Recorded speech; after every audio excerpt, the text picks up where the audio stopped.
Magandang umaga po. Update lang po ako sa pan ko. Kasi nagka-problema po ako after 2 weeks ng green water. So naghanap ako ng mga video sa YouTube kung paano palinawin yung pan.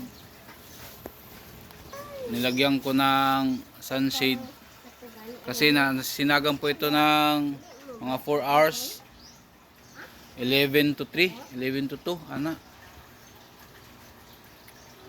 So nag green water siya 2 weeks. So nilagyan ko ng sunshade.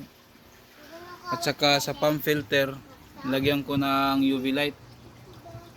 Kasi yung last filter puno yun ng ng talaba.